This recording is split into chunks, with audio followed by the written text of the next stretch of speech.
without trade, we don't know of any successful model that is sustainable for development, growth, and the creation of jobs.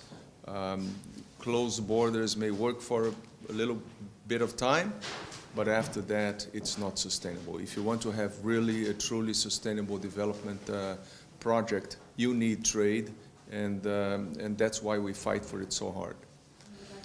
And I would say for our own country, Sweden, it's extremely important. It's about the amount of half of our GDP, and 1.4 million Swedes go to their jobs every day because of trade, because of the export we have in Sweden. So I think trade is the meaning of openness, and it also creates not only money, but also a good relation between countries. I think the biggest challenge is the sentiment that you see in many countries, in advanced economies in particular, in the job market.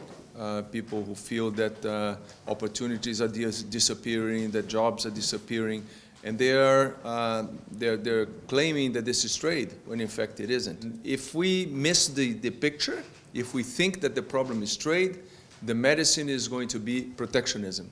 And protectionism is not going to solve the problem. In fact, it will create more unemployment than before. So we have to have the right diagnosis to get the right medicine. And finally, what are your expectations for the conference that's coming up now in December?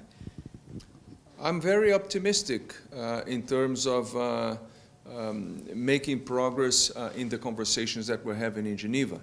We will try, of course, to get as many concrete agreements and outcomes that we can.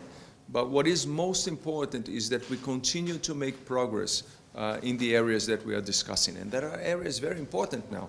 So not only agriculture, fisheries subsidies, but also e-commerce, facilitation of investments, services. There are so many things on the table now that can make a real difference in the real world, and we want to make sure that we progress as much as we can.